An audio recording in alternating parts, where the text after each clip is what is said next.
नमस्कार मित्रांनो, माझं नाव सागर वाघ. मी मलकापूर आगारामध्ये चालक तथा वाघ म्हणून कार्यरत आहे. तर मित्रांनो, आज आपण व्हिडिओ बनवायचा आजचा विशिष्ट असं आहे की ज्या आपल्या MSRTCमध्ये NCMC कार्ड जे लागू करण्यात आलं आहे, तर त्याचा वापर कसा करायचा, ते काढायचं कुठून, त्यासाठी खर्च किती लागणार आहे आणि नेमकं त्याच्यामध्ये रिचार्ज करायचं कसं, त्याला वापरायचं कसं, याची मी माहिती तुम्हाला साशांक माहिती मी तुम्हाला ह्या व्हिडिओद्वारे देणार आहे. तर प्रवासी मित्रांनो, कृपया तुम्ही ह्या व्हिडिओचा पुरेपूर लाभ घ्या. तुम्हाला जेणेकरून थोडी का होईना पण याच्यातून तुम्हाला काहीतरी उपयुक्त माहिती तुम्हाला नक्कीच मी देण्याचा प्रयत्न करेल आणि तुम्हाला ती नक्कीच आवडेल, मी अशी आशा बाळगतो आणि तुम्हाला पुढची माहिती मी द्यायला सुरुवात करतो. तर मित्रांनो, NCMC कार्ड म्हणजे काय? NCMC कार्ड म्हणजे नॅशनल कॉमन मोबिलिटी कार्ड. हे कार्ड भारतीय प्रवासी वाहतूक व इतर स्कीमसाठी कॅशलेस, विना रोख, म्हणजे बिना पैशाचा तुम्ही प्रवास करू शकता. म्हणजे ह्या कार्डमध्ये जर का तुम्ही पेमेंट जर का केलं तर तुम्ही कुठेही आपल्या ST महामंडळाने बिना पैशाचं कॅशलेस कार्ड द्या.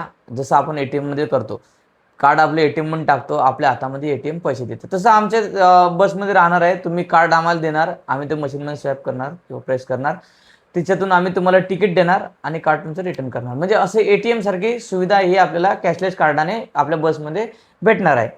तर पेमेंट सिस्टम असं आपल्या याचं आहे. तर ह्या कार्डने तुम्ही बस भाडे व इतर सेवावर एकाच कार्डने ट्रॅव्हल पेमेंट करता येते. म्हणजे तुम्ही ह्या कार्डने इतर पेमेंट जिथे हे कार्डची सुविधा असेल तिथं तुम्ही पेमेंट तुम्हाला करता येणार आहे. मित्रांनो, MSRTCमध्ये NCMC कार्ड कसे लागू होते?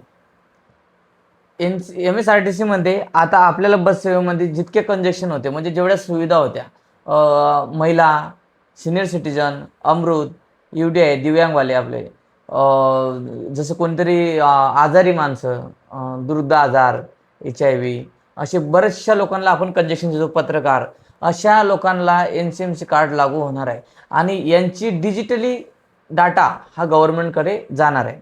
तर ह्या कार्डचा हा एक फायदा होणार आहे. म्हणजे जे आपला आता चुकीचे कामं होत होते अगोदरच्या ह्याच्यामध्ये, जे 75 वर्षाचे नसून प्रवास करत होते किंवा दिव्यांग नसून दिव्यांगची सुविधा घेत होते, म्हणजे ज्याच्याकडून आपले जे खरोखरचे जे दिव्यांग आहे त्यांची खूप फजिती व्हायची, ते आता शक्यतोवर कमी व्हायचा प्रयत्न होईल. कारण की ह्या कार्डमुळे जे बोगस दिव्यांग UDI कार्ड आहे त्याच्यावर काहीतरी म्हणजे दंडात्मक कारवाई याच्याने होऊन जाईल किंवा ते यूजच करू शकणार नाही ह्या कार्डमुळे.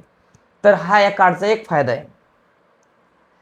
आता आधी आपण स्टुडंट म्हणजे विद्यार्थी यांना आपण कागदी पास, जे आपण आता कंपल्सरी जे पास आहे ते पास अगोदर याच्यावर होते, आता यांना पण काही दिवसानंतर किंवा आताच लागेल ताबडतोब यांना पण हे कार्डची सुविधा डायरेक्ट त्यांच्या मोबाईल नंबरला अटॅच करून हे कार्ड त्यांना भेटणार आहे. म्हणजे त्यांचा पास सारखा यूज हे ते करणार आहेत. असा ह्या कार्डचा पण विद्यार्थ्यांना फायदा होणार आहे. आणि ह्या कार्डचा संपूर्ण डेटा ह्या कार्डमुळे गव्हर्नमेंटला जाणार आहे. म्हणजे आपले 0% वाले अमृत, ज्येष्ठ अमृत यांचा पण पूर्ण डाटा, जे ओरिजिनल 75 वाले आहेत त्यांनाच या सवलतीचा फायदा घेता येणार आहे. म्हणजे जे बाकीचे बोगस आधार कार्ड घेऊन फिरणारे आहेत त्यांना ह्या कार्डमुळे त्यांचं नुकसान होणार आहे. आता हे NCMC कार्ड नेमकं मिळणार कोणाकोणाला? आता NCMC कार्ड विद्यार्थी, सिनियर सिटीजन, महिला, दिव्यांग आणि इतर जे लाभार्थी आहे ज्यांना सवलत घेता आहे त्यांना हे कार्ड 100% त्यांना मिळणार आहे. आता मित्रांनो, आपण जाणून घेऊ खर्च, किंमत आणि वॅलेटची माहिती. तर मित्रांनो, ज्याच्याकडे जो जुना स्मार्ट कार्ड होता, जो अगोदर आपल्या STने तुम्हाला जो दिला होता, तो जुना स्मार्ट कार्ड जर का तुम्ही जमा केला आणि त्याचं रिप्लेसमेंट जर का तुम्ही घेतलं, तर असं नवीन फ्रेश कार्ड जर का तुम्ही घ्यायला गेले तर तुम्हाला ₹199 पे करावे लागतील. आणि जर का हा तुम्ही जुना कार्ड देऊन नवीन कार्ड जर का बनवला तर तुम्हाला फक्त ₹149 तिथं जमा करून तुम्हाला जुना कार्ड जमा करून नवीन कार्ड तिथं भेटून जाईल. आता आपल्या कार्डवर डिजिटल वॅलेट असेल. ह्या डिजिटल वॅलेटमध्ये रिचार्ज करून आपण रितसर रक्कम भरून ट्रॅव्हल आपल्याला करता येईल. म्हणजे तुम्हाला ह्या कार्डमध्ये अगोदर रिचार्ज करावं लागेल. रिचार्ज केल्यानंतर तुम्हाला कार्ड, जसं आपण मोबाईलमध्ये रिचार्ज करतो, एखाद्या आपल्या डिश टीव्हीचं रिचार्ज करतो, असं कुठल्या पण वस्तूचं आपण रिचार्ज करतो, तसंच या कार्डचं आहे मित्रांनो. या कार्डमध्ये तुम्ही रिचार्ज करणार आणि रिचार्ज केल्यानंतर तुमचं जेवढं अमाऊंट तिकीटचं आहे जेवढं तुम्ही तिकीट काढताय तेवढं त्याच्यातून ते मायनस होत जाईल. म्हणजे तुम्हाला कॅशलेस म्हणजे असं आहे की जसं आपण तुम्हाला तर बोललो मी मागच्या उदाहरणामध्ये की एटीएम सारखंच आहे समजून घ्या तुम्ही. जेवढे पैसे तुम्ही वॉलेटमध्ये रिचार्ज करून ठेवसाल तेवढं तुम्ही दिलं ते कॅश त्याच्यामधून टाकलं की ते कार्डमधून तुमच्या वॉलेटमधून तेवढे पैसे कट होणार, बरोबर. आणि आपल्या कार्डमध्ये मिनिमम म्हणजे कमीत कमी बॅलन्स आपल्या कार्डमध्ये ₹100 लागणार आहे. याच्या कमी तुम्ही कार्डमध्ये ठेवू शकणार नाही. हा गव्हर्नमेंटचा नियम आहे. तुम्ही कमीत कमी ₹100 तरी आपल्या कार्डमध्ये मिनिमम वॉलेट रिचार्ज म्हणून तुम्हाला ठेवावं लागणार आहे. तर मित्रांनो, आता हे सगळं माहिती आपल्याला भेटली. तर आता कार्ड आपण बनवलं. मग आता रिचार्ज कसं करायचं? तर मित्रांनो, रिचार्ज करणं फार सोपं आहे. आपल्या बरोबर आणि MSRTC वेबसाईट, मोबाईल ॲप आणि अधिकृत एजंटकडून तुम्ही हे रिचार्ज तुम्ही करणार आहे. म्हणजे जसं आपले जे अधिकृत वेबसाईट आहे, STचं आपलं ॲप आता येईल किंवा आलं असेल कदाचित, माझं एवढं माहिती नाही. अधिकृत एजंट सगळ्यात मोठं आपली गोष्ट, अधिकृत एजंट किंवा आपल्याला थोड्या दिवसांनी तिच्यामध्ये पण काही ना काही अपडेट नवीन येणारच आहे. ते अपडेट मी तुम्हाला देणार आहे. अजून फारशी अपडेट आपल्या MSRTC कडून दिलेली नाही आहे. तरी पण मी तुम्हाला त्याच्याविषयी माहिती सांगणारच आहे पुढे. कार्ड वापरण्याचे फायदे मित्रांनो, कॅशलेस प्रवास. आपल्याला कॅशलेस प्रवास करण्यासाठी एकदम आनंदीमय प्रवास होतो कॅशलेसचा. माहिती आहे का? बसमध्ये सगळ्यात जास्त काय उलझन होते? एकतर कंडक्टरकडे सुटे नसतात, दुसरं आपल्याकडे सुटे नसतात. होतो दोघांचा वाद. हा वाद याच्यामध्ये कमी होणार आहे. ह्या वादाचं म्हणजे वादासाठी हे तर कंडक्टरसाठी खूप आनंदाची गोष्ट आहे की कॅशलेस कार्ड येणार आहे. या कार्डमुळे बहुतेक कंडक्टरचा ताण पण कमी होणार आहे. आणि ते तर आपण बोललोच अगोदर की सवलतीचा हिच्यामध्ये डिजिटली नोंद होणार आहे. सवलतीची डिजिटली नोंद म्हणजे सगळ्यात मोठी चांगली गोष्ट आहे. म्हणजे गव्हर्नमेंटला असे तर गव्हर्नमेंटला भरपूर लोक लुटतच आहे, पण मग ठीक आहे, याची पण डिजिटली नोंद याला होऊन जाईल.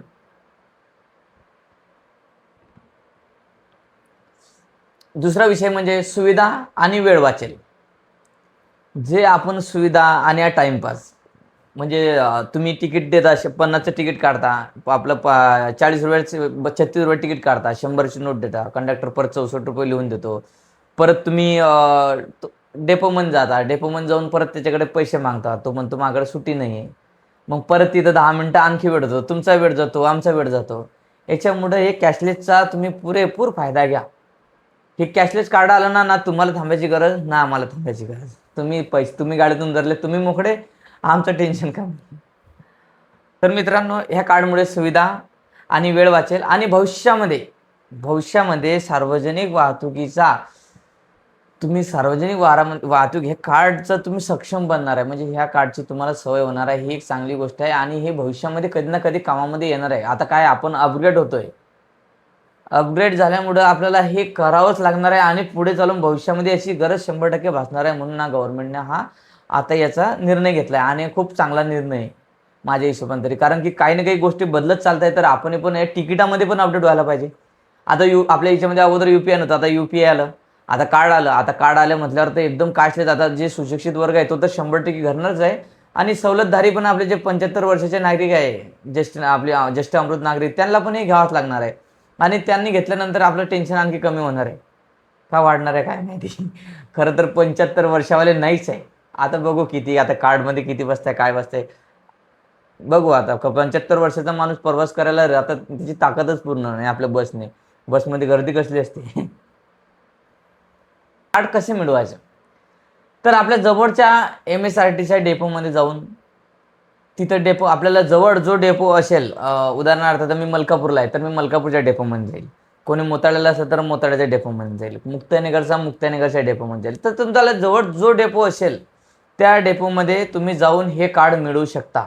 ह्या कार्डची बहुतेक दिनांक वाढून दिली आहे, व्हॅलिडिटी वाढून दिली आहे. म्हणून जास्त गडबड करू नका, शांततेमध्ये जा, आरामशीर काढा, पण काढा.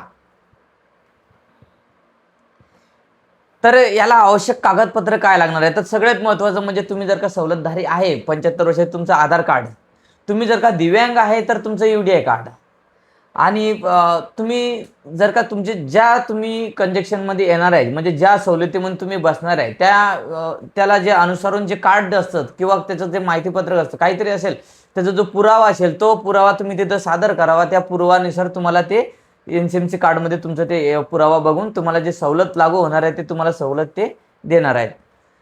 तर याच्या पुढची फी म्हणजे तुम्ही याचा फॉर्म भरा. फॉर्म भरल्यानंतर तुम्ही पेमेंट करा ₹199 किंवा तुम्ही ते जुनं कार्ड जर का दिलं तर ₹149 तुम्हाला हे फॉर्म भरून तुम्हाला ते कार्ड भेटणार आहे.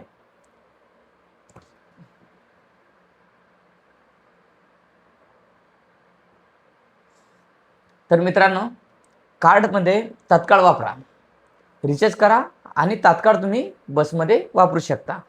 प्रक्रिया खूप सोपी आहे. खूप सोपी आहे प्रक्रिया, काहीच हार्ड नाही, काहीच नाही, काही रॉकेट सायन्स नाही आहे. तुम्ही फक्त डेपोमध्ये जा, तुमचा पुरावा द्या, कार्ड घ्या आणि फक्त ॲथोराईज एजंटकडूनच कार्ड काढा आणि कार्डचे फक्त ₹199 द्या. बाकीचा ₹1 रिटर्न करून द्या. समजलं? ₹1 आपल्या बसमध्ये वास होतो की नाही? परत ₹1 कंडक्टर ₹1 द्या, ₹1 घ्या, ₹1 द्या, ₹1 आहे का? पार भीक मागायसारखे धंदे झाले. प्रत्येक माणसाला ₹1 आहे का? ₹1 देता का? किंवा समोरचा माणूस म्हणतो की साहेब ₹1 द्या. म्हणजे ते ₹1ला इतकी व्हॅल्यू आली की आपण अगोदर तुम्हाला आठवते का? आपण बसने अगोदर प्रवास करायचो. आपलं जे होतं ₹5 आपली वाढ होती. समजा तिकीट झालं तर 55 व्हायचं. आपली जी वाढ एकदम भारी होती 55 तिकीट ₹60, ₹65, ₹70 असं तिकीट व्हायचं. तेव्हा ₹5 सुद्धा प्रवासी आपल्याला सोडून देत होता असता तर साहेब ₹5 तुम्हाला राहू द्या. पण आता हे 1-2 रुपयांनी असं झालंय की समोरचा ठीक आहे त्यांना पण आता ते पोझिशनच तशी येते. कारण की कंडक्टर ₹1 सोडत नाही, तर पॅसेंजर पण ₹1 सोडत नाही. म्हणजे ही कंडिशन खूप वेगळी आहे. ही क्रिटिकल कंडिशन आहे. याच्यामध्ये आपण काहीच बोलू शकत नाही. कारण की ₹1-1 वाद होताना मी स्वतः बघितलं. माझ्यासोबत बऱ्याच वेळा झालं की ₹1-1 याच्यापुढे मी आता ₹1 सोडणंच बंद करून टाकला. एखाद्याकडे नसलं तर राहू दे, एखाद्याने मागितलं त्याला आवर्जून मी ₹1 वापस करून देतो. बरोबर. एखाद्याने चुकून राहिलं असेल कधी तर माफ करा. पण मग मी स्वतःहून कधी असं करत नाही की कोणाचा ₹1 माझ्याकडे राहायला पाहिजे. एवढं मी इमानदारी माझी ठेवतो. पण ₹1 वाद करायला परवडत नाही. असे कित्येक रुपये येतात आणि कित्येक जातात. एखादी विमल खाणारा, गुटखा खाणारा, सिगारेट पिणारा ₹10-20 अशीच उडवून टाकतो. तर ₹20 जायला जर का तुम्ही प्रवास कधी करत असाल तर ₹20 जायला तुम्हाला 20 वेळा प्रवास करावा लागेल बसमध्ये. ₹1-1, ₹2-2, ₹4-4 काहीतरी असेल ते. ठीक आहे, त्याचा विषय नाही. पण हे NCMC कार्ड केलं तर नक्कीच तुमचे आमचे वाद होणार नाही आणि प्रवासी आणि MSRTCचा कंडक्टर याचेच नक्कीच जिव्हाळ्याचे संबंध होतील ह्या कार्डमुळे, अशी मी आशा बाळगतो. तुम्हाला व्हिडिओ कसा वाटला नक्की सांगा. काही चुकीबुकी झाली असेल तर माफ करा. मला जे माहिती होती मी तुम्हाला ती दिली. काही चुकलं असेल तर माफ करा. तुम्हाला व्हिडिओ आवडला असेल तर नक्कीच लाईक करा.